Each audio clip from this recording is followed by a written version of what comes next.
serie de cuentos todos ambientados en Antigua Guatemala, que es de donde es Méndez Vides. Méndez Vides es un escritorazo guatemalteco. De hecho, yo pedía en otro tiempo, yo les pedía el libro que me encanta, una de sus novelas, El Leproso. El Leproso es una de las novelas que a mí me gustaba mucho pedirla cuando daba todavía clases en el profesorado. Quizás alguno de ustedes estuvo conmigo en el profesorado, aunque quizás no, quizás ustedes ya no. Pero yo lo pedí ahí en mi curso de didáctica, que daba didáctica del idioma español y la literatura, y ahí pedía El Leproso de Méndez Vides, porque tiene una temática muy cercana a nuestro tiempo. En cambio, en esta, El Tercer Patio nos presenta una problemática un tanto más lejana. Pero, es decir, Méndez Vides es un escritor guatemalteco que yo siento que él es alguien comprometido ética y socialmente con su país. Entonces es un escritorazo, como les digo, yo le tengo mucho aprecio. Estaba por llevarlo a la escuela cuando vino lo de la pandemia, cuando tenía el famoso club de lectura Letras Ejemplares, que lo finalicé cuando terminó cuando empezó la pandemia, finalicé con esto porque pues se necesita una cantidad de espacios y también la coordinación o el apoyo de mis compañeras para que pudiéramos pedirlo en varias asignaturas y luego poder llevar al autor. Pero tuve a bien llevarlo al otro lugar donde trabajo y es una persona súper accesible. Hace poco todavía nos comunicamos porque hay un texto que no encontraba de él y es porque ya en Guatemala los derechos de autor se los llevaron, porque ustedes saben que los autores en ocasiones venden mucho más cuando el sello editorial pues es un sello que respalda y que da lugar a que el libro se lee en diferentes países. Entonces, los derechos de autor de algunos de sus libros ahora los tiene Random House y por eso a veces cuesta un poquito encontrarlo aquí en nuestro país, pero pues nos alegra mucho porque eso quiere decir que Méndez Vides pues ha trascendido, ya muy poco se mantiene en Guatemala, viaja mucho, pero quise por eso que se acercaran hoy a la literatura de Méndez Vides. Luego probablemente, si ustedes más adelante se encuentran, este es el texto donde está, que luego lo vamos a ver en las diapositivas, que es donde está este relato de El perro hombre. Lamentablemente no está muy bien la copia, pero se leía. Yo ayer pude ver el escáner y entonces pues ahí está. Pero más adelante quizás ustedes encuentren el libro El Tercer Patio y entonces ustedes ya van a decir, ah, bueno, sí vale la pena. Y luego, como está compuesto de una serie de relatos, El Tercer Patio, bien los podemos ir llevando al aula, independientemente del nivel en el que ustedes trabajen. Entonces, se puede ir socializando por partes el libro, o puede servirle para su proyecto de lectura donde usted esté trabajando.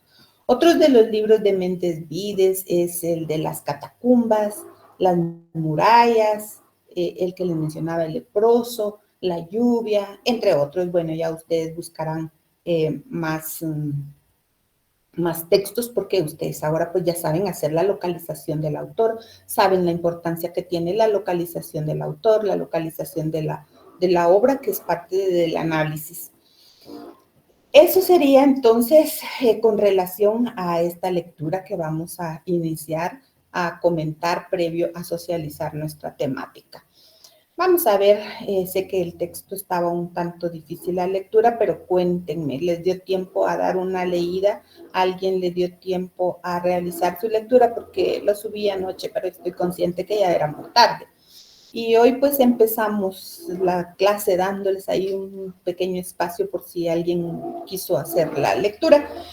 Y entonces mi pregunta es, ¿alguien le dio tiempo a leer un poquito? Si no fue todo, por lo menos un poquito. ¿Qué le parece este texto, El perro hombre, de Méndez Vides.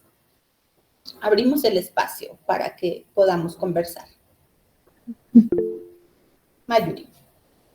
Buenos días, licenciada. Pues a mí me pareció una lectura donde trataban de explicar el respeto hacia las mascotas también y la sociedad que había, porque como que había una guerra también porque se llevaron al padre del muchacho.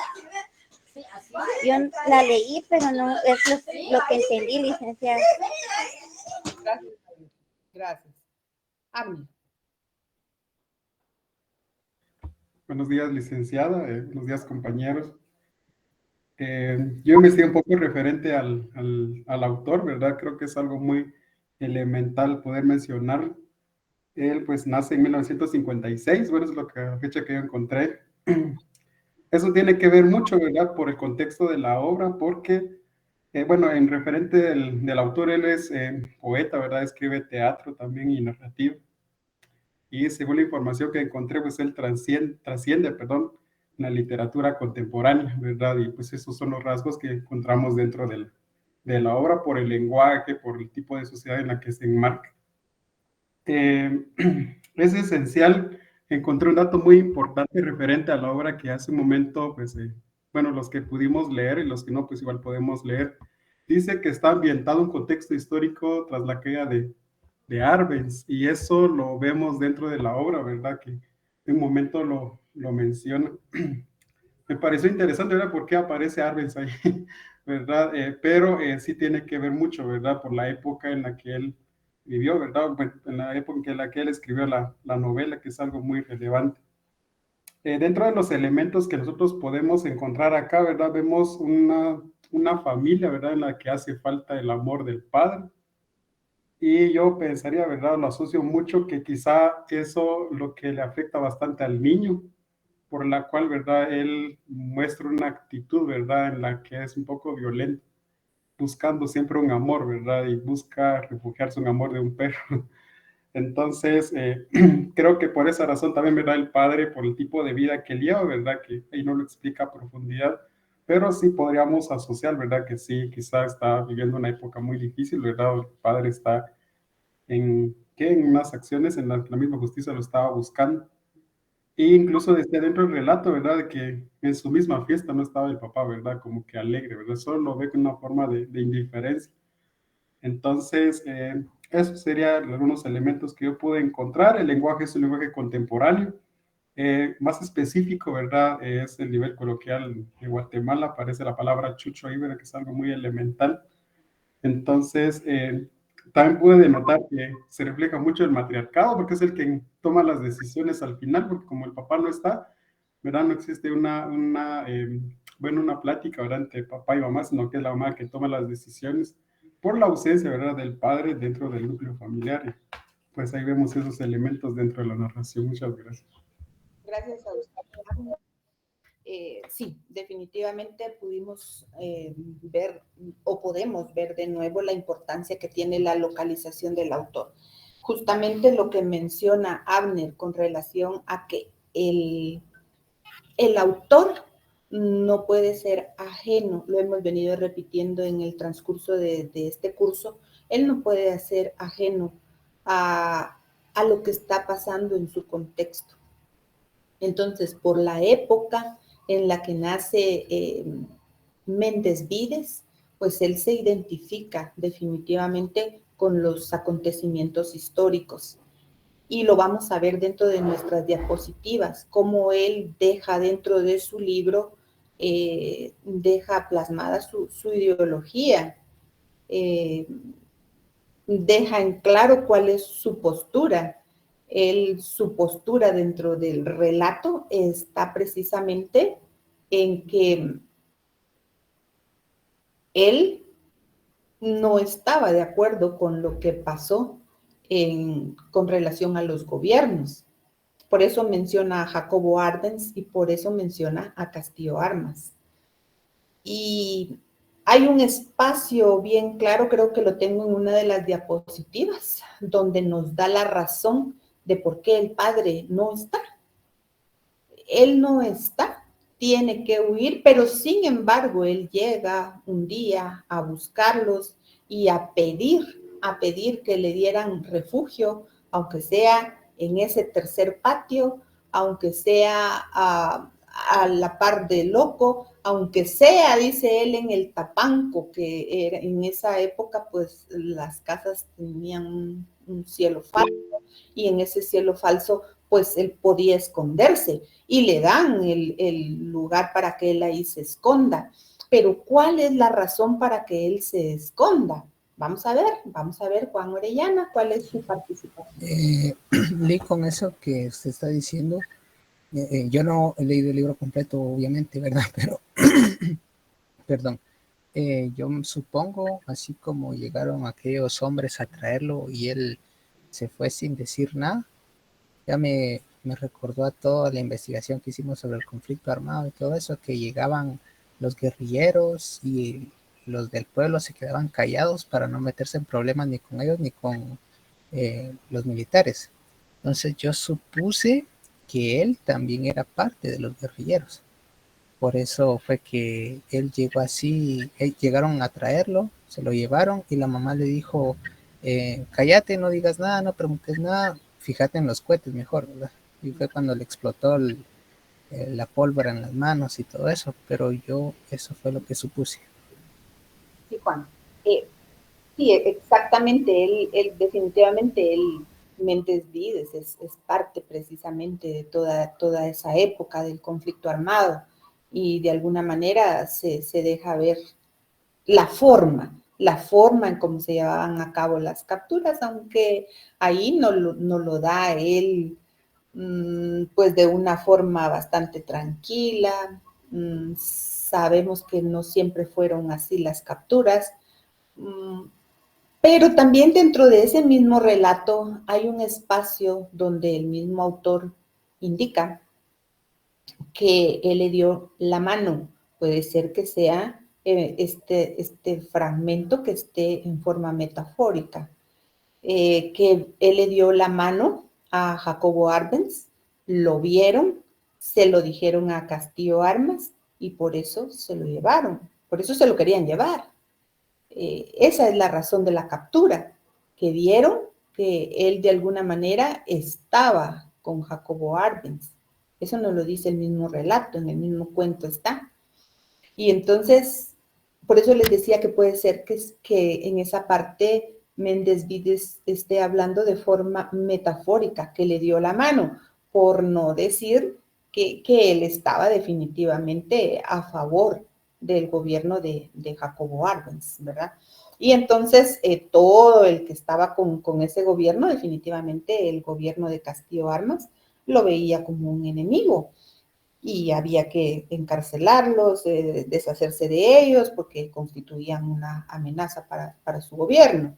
Entonces, esa es la razón. Ahora, dentro de la descripción, el niño se sorprende porque dice, bueno, lo sacaron. O sea, él ya estaba avisado de que lo iban a llegar a traer.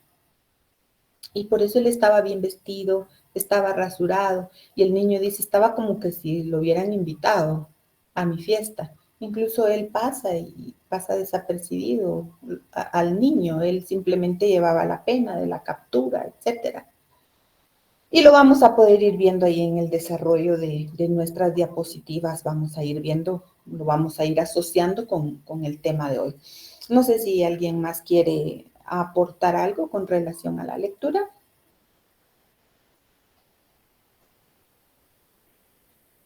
Y entonces, si no tenemos ya otra participación, entonces vamos a pasar a nuestra presentación, a nuestra temática de hoy, y ahí vamos a ir analizando y poniendo en contexto algunos fragmentos de lo que es este cuento, el perro hombre, y que precisamente hasta tiene una dedicación en el inicio, que son muchas de las cosas que nosotros tenemos que irnos fijando cada vez que hacemos un análisis, porque ahí está dedicado, después del título dice a Tito Monterroso y a Bárbara Jacobs. Pues sabemos que Tito Monterroso pues se caracterizó por por plasmar temáticas complejas como la que él nos está plasmando en el tercer patio.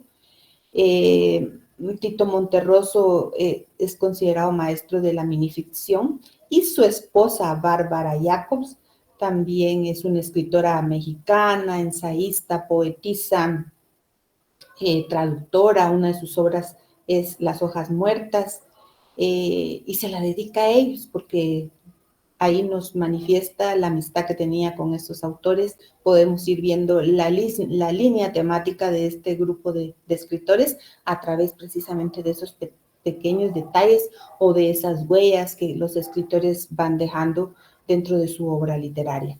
Voy entonces a compartirles pantalla.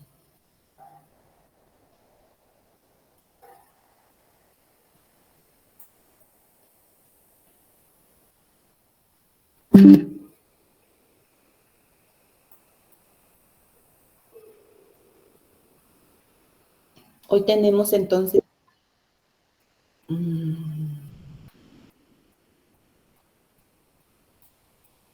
Vamos a dejar entrar aquí a dos compañeritas, Ruth y Kelly.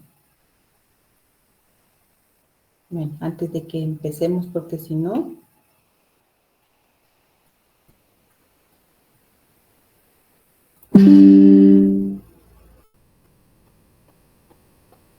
Bueno, ahí estamos entonces. Hoy vamos a ver entonces esta fase analítica. Vamos a ver en qué consiste esta fase analítica de lo que es la teoría sociocrítica. A lo largo de los últimos sábados hemos estado estudiando las fases fundamentales para analizar el texto literario. Y hablamos en su inicio que en esta teoría sociocrítica es elemental la fase natural, que es la fase de lectura.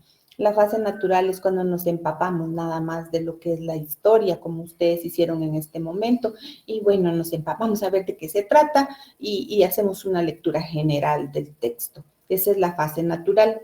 Luego viene la fase de ubicación, que es cuando nosotros localizamos al autor y que es lo que nos va a permitir de alguna manera profundizar en el análisis y entender por qué nos está contando esa historia, por qué nos está dando a conocer determinados hechos, y es porque va a ir en relación en muchas ocasiones con la época que le está tocando vivir al autor.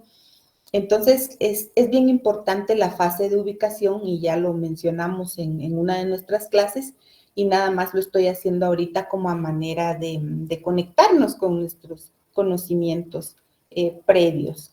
Entonces, en esta fase de ubicación ya vimos la importancia que tiene la ubicación del autor. Aquí tengo error en mi diapositiva. Es la fase de ubicación, pero del autor y de la obra. Voy a corregir eso. Entonces, es importante ubicar al autor y también es importante ubicar la obra literaria. Y ubicar la obra literaria no es más que ir y ver qué tanto hay estudios realizados de ella. A veces encontramos que han hecho tesis, a veces encontramos que han surgido a partir de eso, han surgido tiras cómicas, que a raíz de eso ha surgido una película, miniseries, etcétera. Van surgiendo otro tipo de productos, incluso a veces canciones de una obra literaria, a veces surge inspiración para alguna canción. Entonces, es bien importante esta segunda fase. Y vimos también la fase explicativa, que fue en una de nuestras últimas clases, la fase explicativa e interpretativa, y ahí vimos, y me gustó mucho, por cierto, muchos de los videos, el poder escuchar ya el dominio de cada uno de ustedes de algunos términos que ya son propios del curso. Ya hablan de filias y fobias, que no son más que aquellos puntos de vista que nosotros conocemos del autor y puntos de vista que conocemos a través del tono, a través de las estrategias discursivas, a través de la reproducción de ideologías, sistemas de valores que va a avalar ese texto y la actitud y la posición que reclama el texto del lector. Todo esto es lo que nosotros trabajamos y que de alguna manera ya ustedes pusieron en práctica y pude establecerlo también en el foro. en el foro también muchos de ustedes ya llegaron a utilizar vocabulario que es parte de esta teoría literaria y eso es importante. Entonces, ahí vamos con lo que es la fase explicativa e interpretativa. Hoy vamos entonces a llegar a lo que es la fase analítica. La fase analítica vamos a ver entonces en qué aspectos nosotros podemos detenernos. Todo esto nos sirve o nos servirá más adelante en otras asignaturas para que cuando a nosotros nos piden, por ejemplo, un comentario crítico, un análisis crítico, nosotros vamos y tomamos elementos. A veces no podemos tomarlos todos y nos centramos en algunos para poder ir haciendo nuestros resúmenes, nuestros comentarios, nuestros ensayos relacionados con una obra literaria.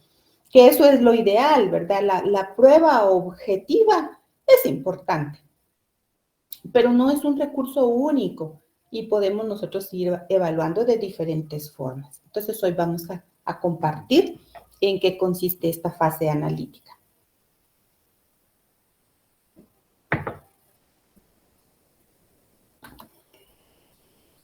Veamos entonces. Esta fase analítica tiene los siguientes aspectos fundamentales.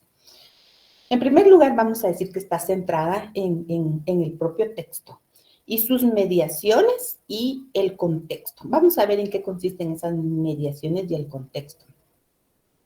Al decir que está centrada en el texto, vamos a iniciar haciendo un análisis del paratexto, del cotexto, de la estructura de mediación y del contexto. Vamos ahora a, nada más aquí tengo enunciadas las fases. Ahora voy a explicar cada una de ellas. Por ejemplo, en lo que es el paratexto. El paratexto son esos elementos que rodean al texto. Esos elementos pueden ser gráficos y verbales. Es decir, en un texto nosotros podemos encontrar ilustraciones. Y no me refiero a que en el texto vayan a haber ilustraciones interiores, porque en muchas ocasiones no las hay. Las hay más en lo que es la literatura juvenil. Pero en otros no vamos a encontrar mayores gráficos más que en la portada. En la portada, en la contraportada o en la solapa, como vemos nosotros acá en el ejemplo en nuestra diapositiva. Aquí vemos que el libro cuenta con 2 solapas. Y aquí tenemos, por ejemplo, a Julio Cortázar, y luego acá tenemos otra imagen, y luego debajo de la imagen pues hay datos biográficos de los personajes. Y podemos observar dentro de nuestra diapositiva que este texto sí tiene, por ejemplo, ilustraciones internas, o sea, gráficos, ¿verdad? Entonces, esos constituyen lo que es el paratexto y que nos van a llevar a adquirir cierta información. Y, por supuesto, los elementos verbales, ¿verdad? Que es el principal. Cuando nos referimos a elementos verbales, pues va a ser todo lo que vamos a encontrar con lenguaje escrito. Dentro de los tipos de paratexto podemos citar 2, que son los paratextos editoriales y los paratextos autoriales. Vamos a ver en qué consiste cada uno de estos. Dentro de lo que es el paratexto editorial, vamos a tener la portada, la contraportada, los colores, la tipología, la diagramación y la solapa. Con relación a la portada, vemos nosotros acá, aquí tomé la portada del libro El tercer patio de Méndez Vides. Entonces, si lo que vamos a analizar aquí es la portada, entonces podemos observar a primera vista madera, pero es una madera vieja. Podemos observar el colorido, la textura. Vemos unos clavos que todavía están ahí como ayudando a esta madera ya apolillada y vemos el candado, los alambres, todo nos da una sensación de que eso está viejo, pero si se dan cuenta, incluso se ve aquí lo apolillado que está, que no están parejas, no está pareja la madera para esa puerta y está todavía como asegurada ahí con un alambre. esa es parte de la información que me va a transmitir que es una casa vieja, por la madera, por el tipo de candado, el alambre, unos clavos, asegurándole, coloqué yo acá. ¿Asegurando qué? ¿Qué es lo que está asegurando esto? Porque si fuera, por ejemplo, una puerta exterior, pues esto no es mayor seguridad, no es mayor seguridad. Pero esta es una puerta que nos lleva al tercer patio, ¿sí? Es una puerta que nos lleva al tercer patio. Entonces, desde aquí vamos a empezar a sacar conjeturas. Para esto nos va a servir el paratexto editorial. Cuando tenemos un libro, muchas veces, o nosotros vamos a veces a alguna feria de libro, o pasamos frente a una venta de libros, hay portadas que a nosotros desde el inicio nos atrapan, ¿sí? Eso es parte del paratexto editorial. La portada, la contraportada, es decir, la parte de atrás de nuestro libro, que en muchas ocasiones también tiene información importante del autor o motivación, una pequeña sinopsis de la obra, etcétera. Y los colores que en muchas ocasiones a nosotros nos atrapan. Aquí este color rojizo de alguna manera se asocia mucho con el contexto de la ciudad antigüeña. Con relación a la tipología, hay también algunos paratextos editoriales que en este caso vemos una letra pues sencilla, pero hay ocasiones en las que el título lo presentan, la tipología, con algún tipo de letras grandes, en colores, y eso puede ser que nos atrape, nos llame la atención. Cuando vemos letras enormes, pero que no están a veces en una posición normal. Entonces, eso hay lectores a los que les llama la atención. La diagramación, que va a ser la forma en la que va a estar estructurado el texto.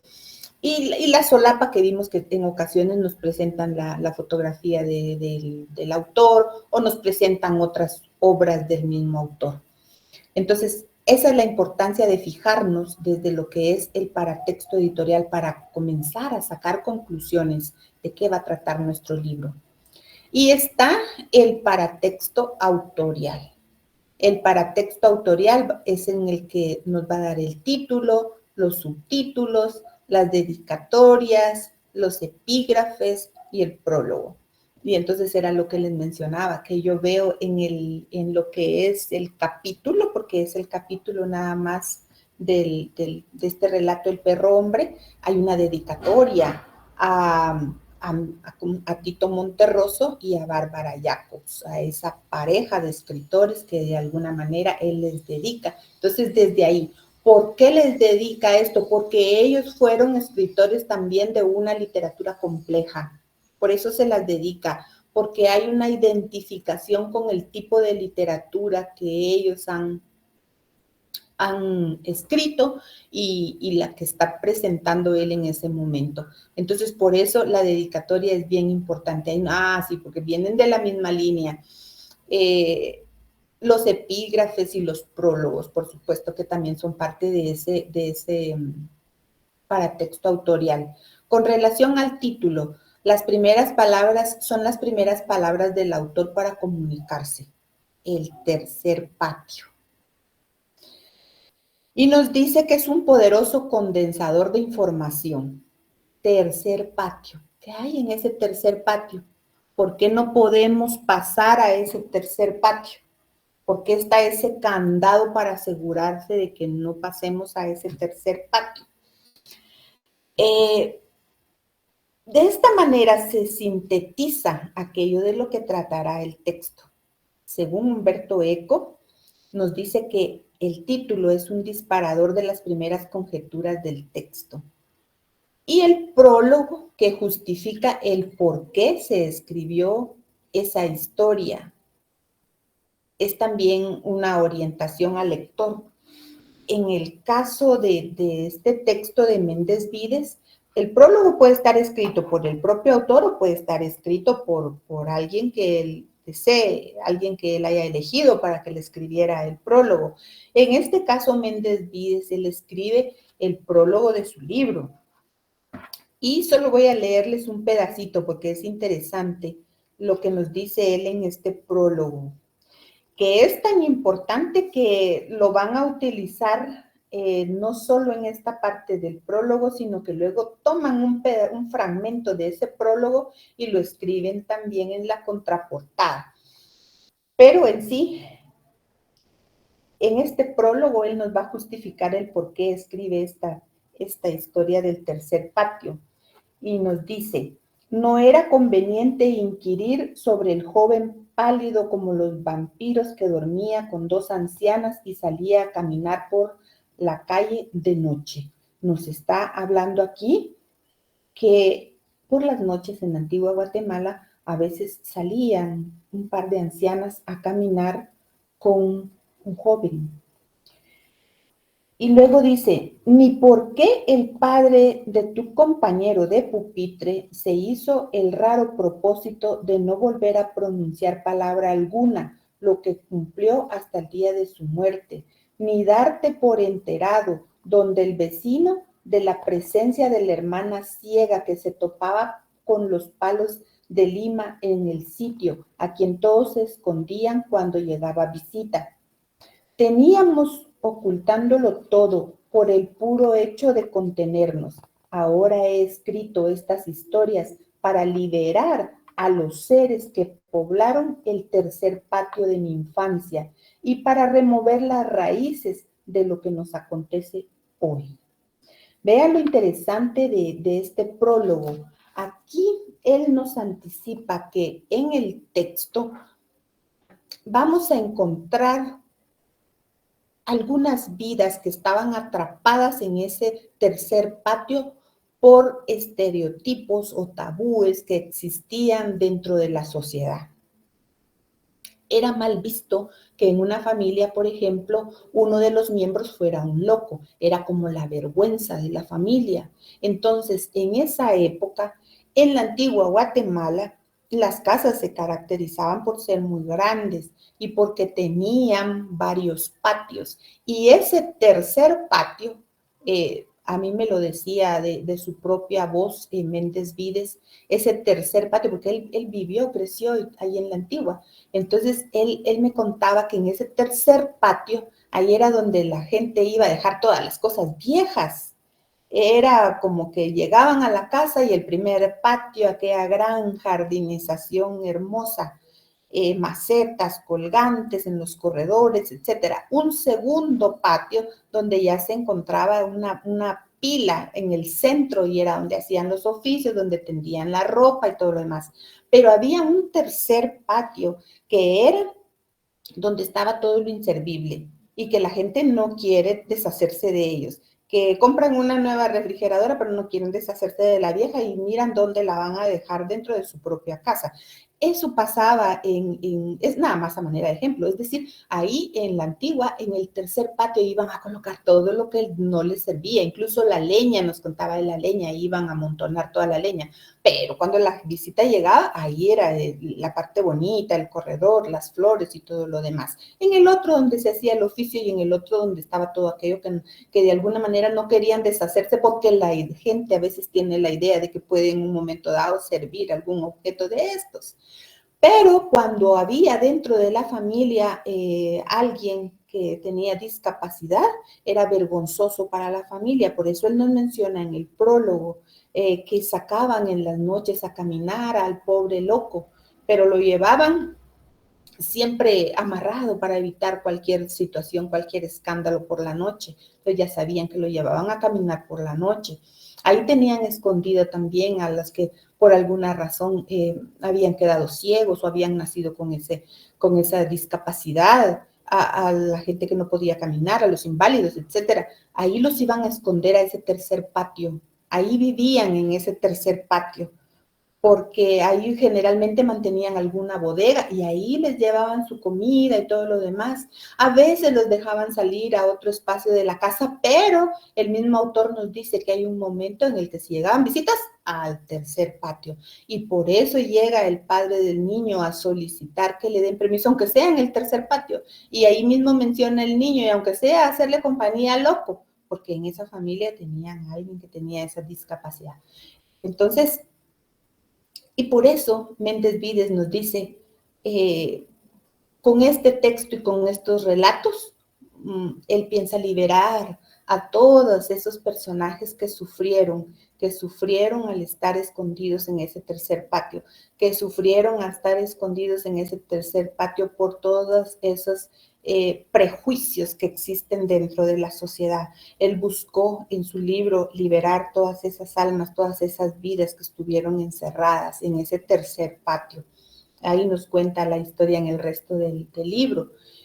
Y al mismo tiempo, él nos dice que para comprender la situación actual, para comprender el porqué de todo eso, porque el tiempo de Jacobo Arbenz, la sociedad guatemalteca lo vio como una posibilidad de cambio, como una posibilidad de un mejor futuro para el país. Y entonces luego cuando todo eso cae en el gobierno de Castillo Armas, se acaba toda esta ilusión y todo este sueño de Guatemala, del pueblo guatemalteco. Entonces, él quiere dejar como testimonio de que vuelve la represión con Castillo Armas, vuelve la represión. Y bueno, ya luego conocemos todo el problema que ya mencionaba el otro compañero, todo el problema que se da del conflicto armado, para que razonemos por qué, dónde están las raíces de todo esto, y que no ha terminado, porque todo esto no ha terminado. Nosotros decimos, el conflicto armado terminó, pero no es cierto. El conflicto armado trajo desempleo, y se le atribuye al conflicto armado los grupos que surgen después organizados, porque aprendieron a manejar armas, aprendieron de alguna manera a aplicar algunos castigos, algunas violaciones a los derechos humanos, etcétera. Entonces, dejó esos resabios que en la actualidad nos dicen los críticos que son algunos antivalores que son parte de los grupos que viven al margen de la sociedad. Es decir, las maras se constituyeron en muchas ocasiones porque aprendieron a manejar armas, etcétera, aplicar castigos, hacer torturas, y que se volvieron ahora parte de los grupos de las maras, ¿verdad? Y fue porque al mismo tiempo toda esta gente que participó dentro de todo esto, luego no encontraron trabajo, no se abrieron las posibilidades de hacer la reinserción de todas estas personas, y entonces de alguna manera se fueron por diferentes caminos. Entonces eso es lo que trata de explicarnos Méndez Vides desde lo que es el prólogo. Y en ocasiones nosotros cuando vamos a leer una obra literaria inmediatamente nos vamos al primer capítulo y queremos ya empezar a leer, pero en muchas ocasiones desde el paratexto, tanto editorial como autorial, podemos nosotros empezar a sacar ciertas inferencias de lo que va a tratar nuestro texto. Por eso la importancia de trabajarlo. El paratexto autorial con relación al título nos da la posibilidad de analizar ese título desde el nivel sintáctico, semántico y pragmático. Desde el nivel sintáctico, nosotros podemos fijarnos en los núcleos que van a conformar esos títulos, en esos núcleos que de alguna manera van a pasar a conformar ese sujeto o ese objeto agente protagónico dentro de lo que va a ser el texto. En el nivel semántico, ese título me va a servir en dos planos, en el plano denotado y en el plano connotado, simbólico o mítico.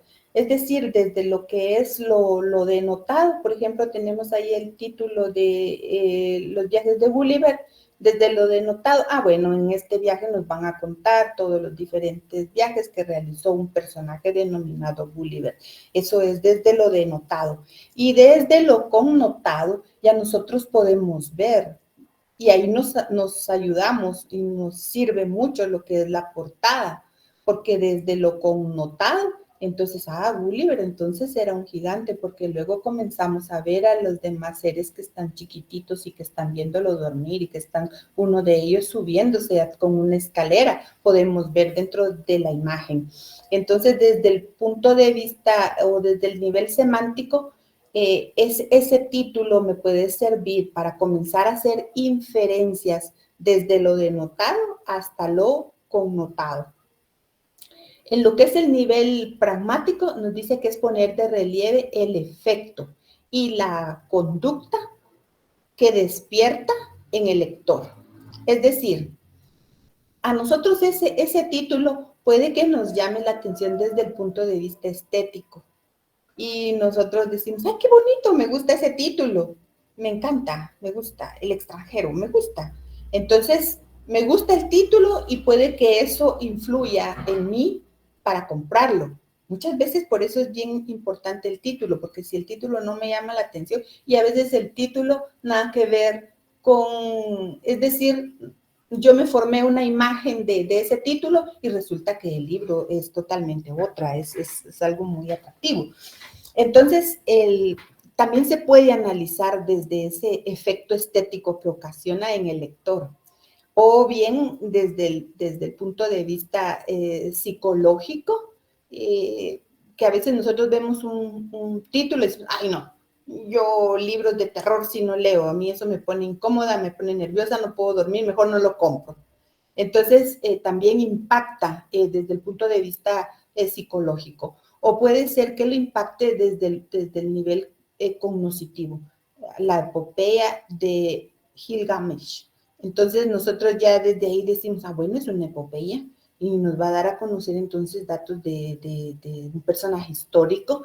Entonces, nos impacta desde el punto de vista cognitivo. Es decir, ese impacto estético, psicológico y cognoscitivo hace que mi conducta sea distanciadora, aproximativa, indiferente o inclusiva con el texto. Va a despertar en mí ese interés, ya sea que me alejo porque yo digo no me gusta ese título, que me acerque o que para mí sea indiferente, o que puede que sea inclusiva,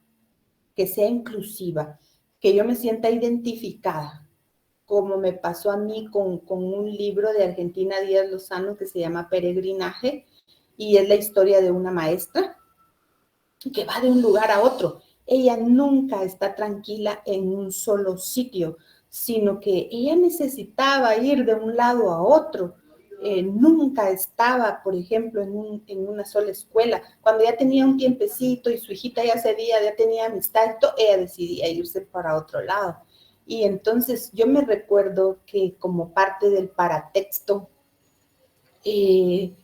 editorial, yo vi en la contraportada de qué se trataba, y entonces se dio en mí no solo el título Peregrinaje, sino que luego el paratexto editorial de la contraportada que me decía que hablaba de la peregrinación de una maestra. Yo dije, esto se parece a la vida de mi abuelo, que fue igual, que nunca se acostumbró a estar en un solo lugar, sino que ya cuando tenía contaba mi madre que cuando ya tenía cierto tiempo de estar en un lugar, ya estaba buscando su permuta para irse a otro pueblo.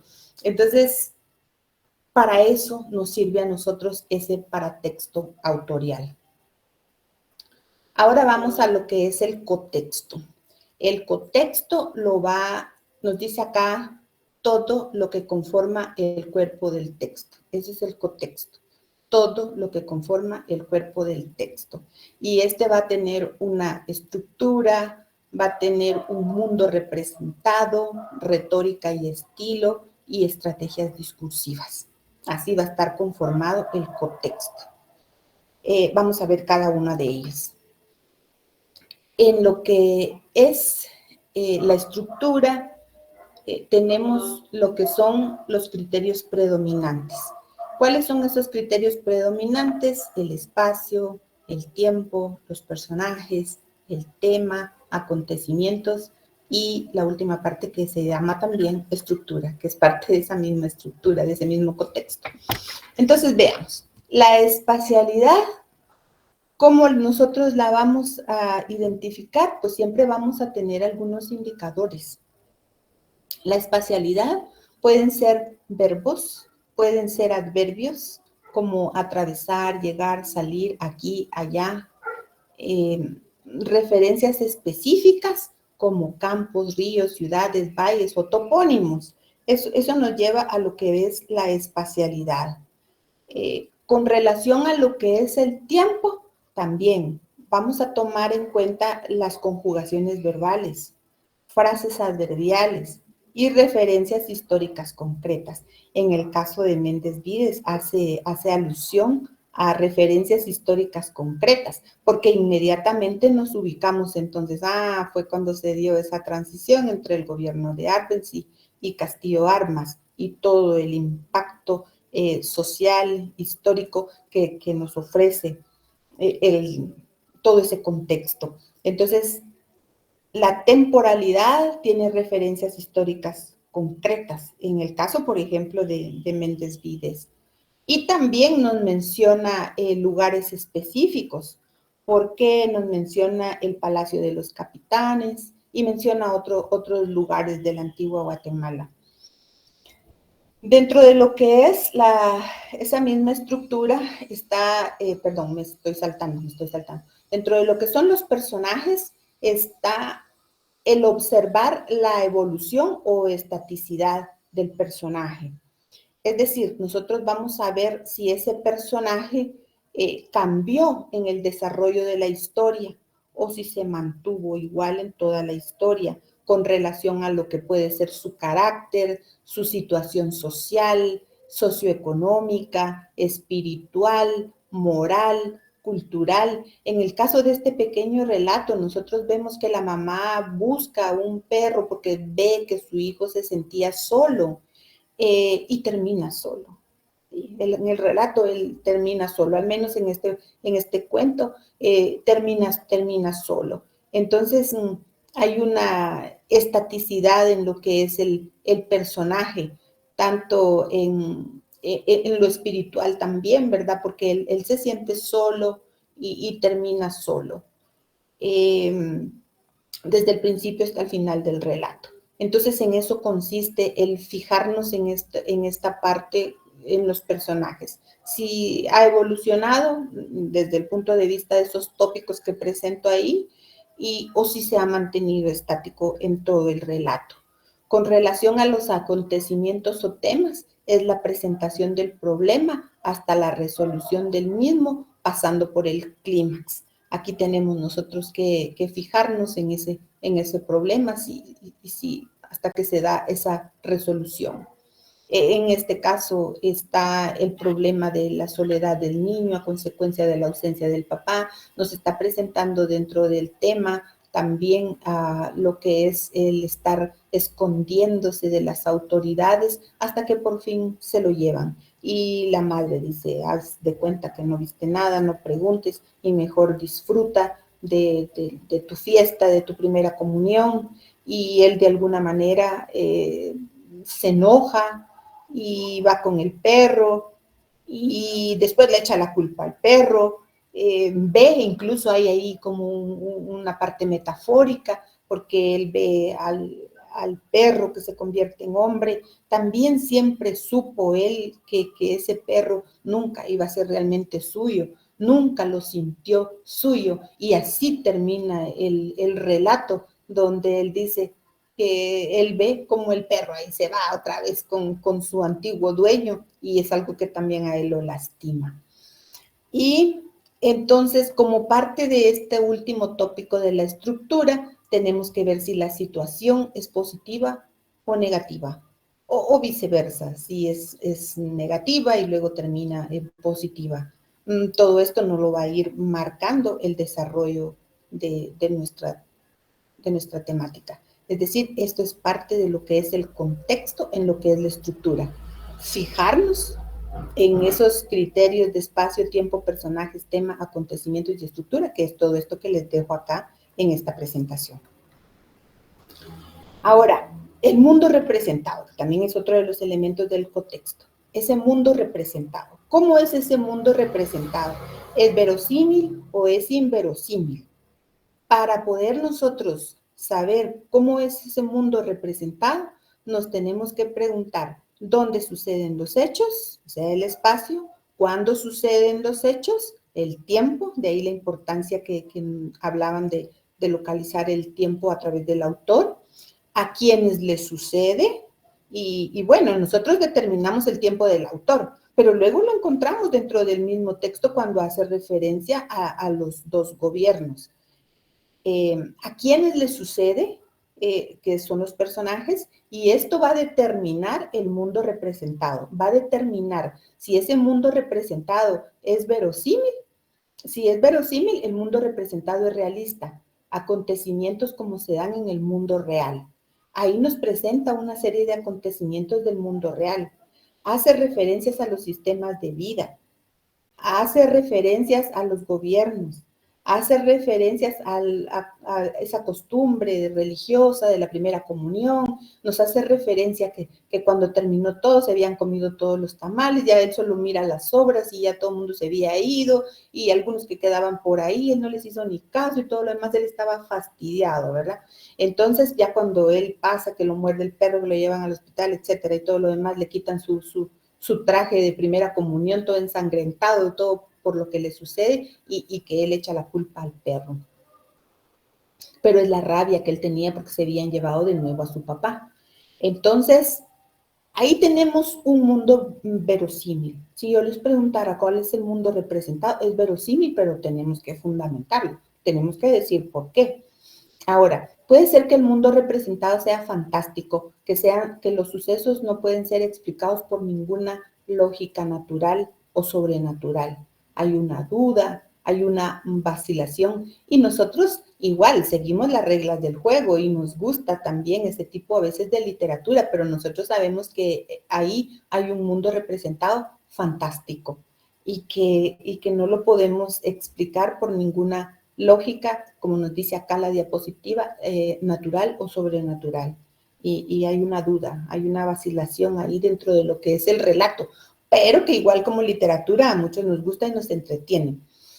O puede, y entonces diríamos que este mundo representado fantástico es inverosímil. El mundo representado en este tipo de literatura es inverosímil.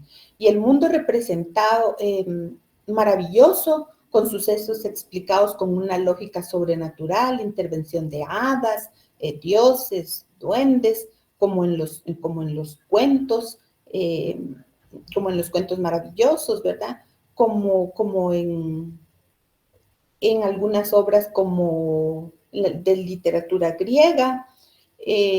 Ahí vamos a encontrar nosotros esa intervención de dioses, y entonces estamos también ante un mundo inverosímil, es un mundo representado maravilloso. Entonces, el mundo representado solo puede ser verosímil o inverosímil, y las razones pues están a través de los acontecimientos que vamos a encontrar.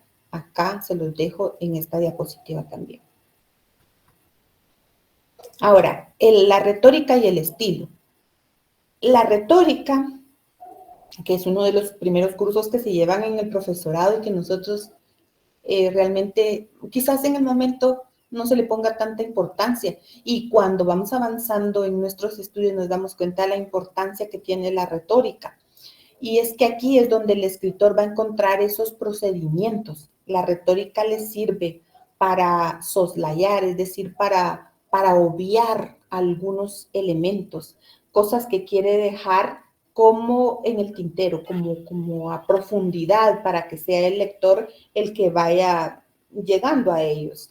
También a través de la retórica va a atenuar, es decir, va a hacer que suenen las cosas un poco menos duras, o puede que vaya a maximizar, que vaya a utilizar hipérboles para exagerar una situación o para enmascarar, dejar en suspenso el mundo representado, que puede ser verosímil o inverosímil. Ese es el mundo representado.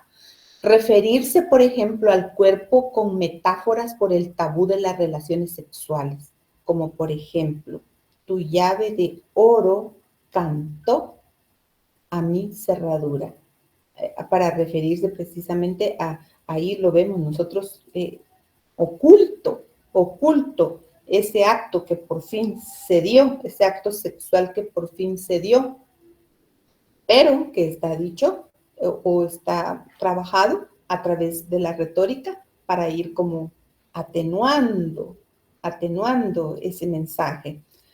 Recurrir, como les decía, a la hipérbole para provocar un efecto cómico o burlesco. Érase un hombre a una nariz pegado, para denotar el defecto de esa persona o para subrayar que es una persona con una nariz muy grande, o simplemente para provocar terror, puede servir la retórica. Los recursos retóricos pueden estar, como nos dice acá, al servicio de la discriminación por razones de etnia, de clase, de género o de preferencias sexuales. Es parte del contexto y son cosas que nosotros también tenemos que observar en la lectura sociocrítica. Siempre como parte de esta retórica y estilo están los registros léxicos, que también nos van a servir para exaltar, para estigmatizar, para discriminar, expresar familiaridad o cercanía, atenuar el daño, aminorar el impacto. Por ejemplo, para exaltar, porque según decía, a los bolos hay que ayudarlos para que no los mate la necesidad. Méndez Vides en la página 36, que es el cuento que leímos, ¿verdad? Aquí está exaltando, por ejemplo, exaltando no solo la bondad de la madre, está exaltando la bondad de la madre que saca las monedas, incluso cuando dice que saca las monedas, nos ubica en el tiempo, porque nos habla de los centavos, que aunque en la actualidad todavía los vemos por ahí, sabemos que no sirven ya para nada, ¿verdad? Pero él exalta, por ejemplo, que la mamá saca de su monedero esos centavos, pero él hace también la denotación y describe la moneda con la imagen de Fray Bartolomé, la imagen borrosa de Fray Bartolomé. Hay ahí también cierta sátira de por qué está ahí la imagen de Bartolomé de las Casas. Entonces, y nos exalta, entonces, exalta por un lado la bondad de la madre. Eso es lo que hace con este párrafo. Y también, de alguna manera, hace alusión a las personas que ingerían licor. Exalta ahí a ese personaje que necesita de ayuda. Y estigmatizar, por ejemplo, al chucho que ladra se lo comen los chinos. Aquí no anoté la página, pero también es del mismo, se me pasó a anotar la página. Entonces, aquí hay una estigmatización, porque nos está diciendo que los chinos comen chuchos, ¿sí? Eso es de una manera denotada. Al chucho que ladra se lo comen los chinos. De alguna manera esto está denotado, si lo queremos ver así, está denotado. Los chinos comen chuchos entonces, está estigmatizado. Y luego podríamos ir también a la parte connotativa, que nos quiso decir, porque es un refrán, que nos quiso decir el autor, pero de alguna manera en la parte denotativa está estigmatizando a través de este refrán. También dentro de lo que es el discurso, dentro de lo que son los registros léxicos, está también esto de atenuar el daño. Y se lo llevaron sin forcejeos ni llantos, que mencionábamos parte del relato, cuando llegan a traer al papá. Me extrañó verlo pasar frente a mí rasurado, es decir, él ya estaba enterado, rasurado y con traje de fiesta. Ahí está atenuando el daño que llegaron a traerlo. Se lo llevaron preso. ¿Por qué se lo llevaron preso? Ya dijimos cuál podría haber sido la razón.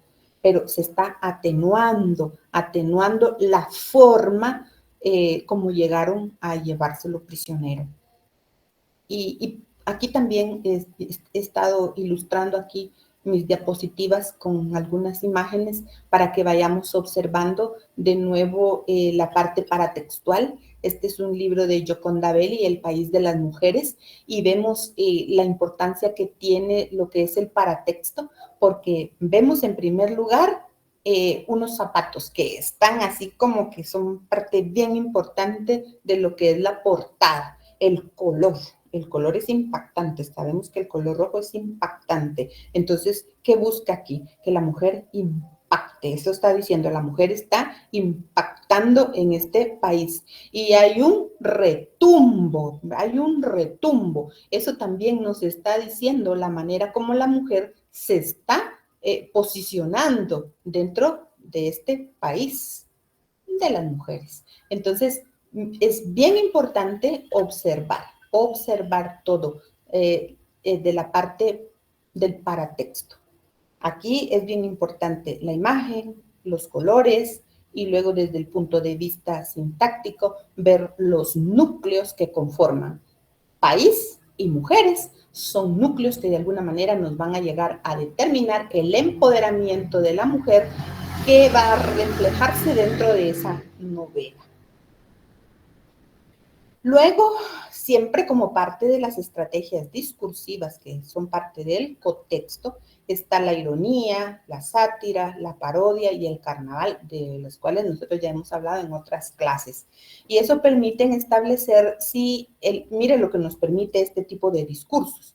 Nos permite establecer si el autor o el enunciador es respetuoso, es serio, sumiso, indiferente, polémico, crítico, subversivo, si tiene posición racista, sexista, homofóbica, eurocéntrica, anglofílica, etnofóbica. Todo esto nos va a permitir el tipo de estrategias discursivas.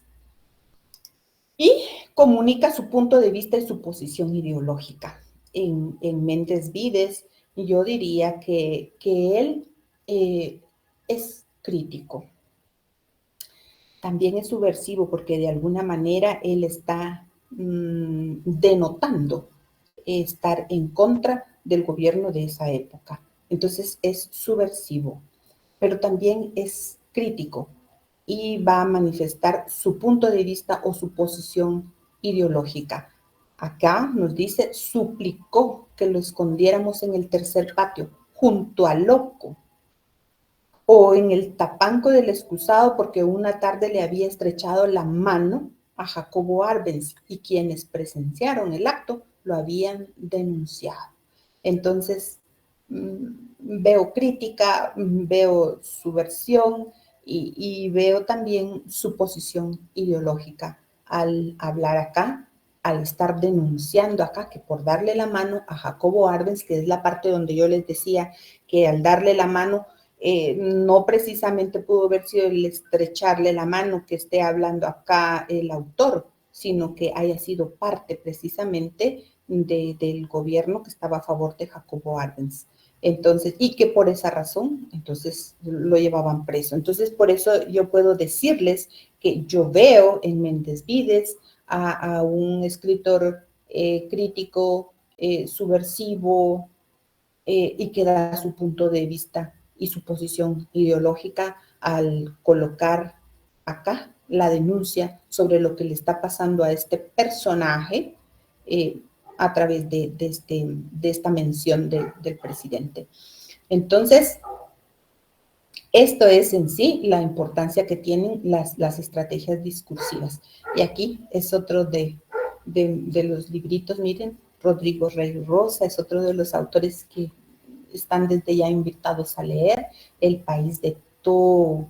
Desde aquí podemos ver ese todo, ese país, el país de todo, mire, está con mayúscula y ahí es donde viene esa parte de la importancia del paratexto, porque mire, aquí tiene una razón, el escribir ese todo, el país de todo, y el no colocar el otro sonido, el otro fonema, ¿verdad? Entonces, desde aquí podemos nosotros observar y luego tendríamos que ir asociando la imagen y todo lo demás, ¿verdad? Bueno, otra estrategia discursiva que coloqué aquí a manera de ejemplo es esta, dice, y María me dijo que le gustaría conocer París. Le dije que había vivido ahí en otro tiempo y me preguntó cómo era. le dije, es sucio, hay palomas y patios oscuros, la gente tiene la piel blanca. Entonces, aquí podemos ver sus estrategias discursivas. Podemos ver, por ejemplo, cómo él de alguna manera está estigmatizando a París como un país, o como una ciudad, mejor dicho, una ciudad sucia, sucia. Asocia también las palomas como algo sucio y denota también que los patios oscuros son desagradables. Y luego finaliza todavía diciendo, la gente tiene la piel blanca, o sea, como un rechazo. ¿Por qué vamos a ir ahí? ¿Por qué vamos a ir ahí? A relacionarnos con esa gente de piel blanca. Hay ahí un estereotipo, hay una estigmatización dentro de lo que es este discurso. Y eso es lo que nos sirve para fundamentar nuestras lecturas. Ahí están mis referencias, dejo de compartir.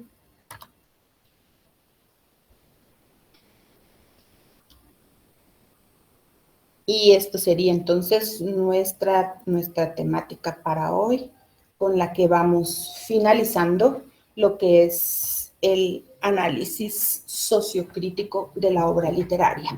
A partir de ahora, ya usted no se conforma con conocer la historia, ya no se conforma con eso, sino que ya usted a partir de ahora comienza a ver lo social en la obra literaria, ¿verdad? Ya no solo el conocer y saber, sí, los personajes son estos, aquellos, se dieron las acciones en tal y tal lugar, a buscar lo social en la obra literaria y lo que me va a servir para fundamentar mis ideas. Déjenme tomar asistencia, por favorcito, no se me vayan. Voy a guardar.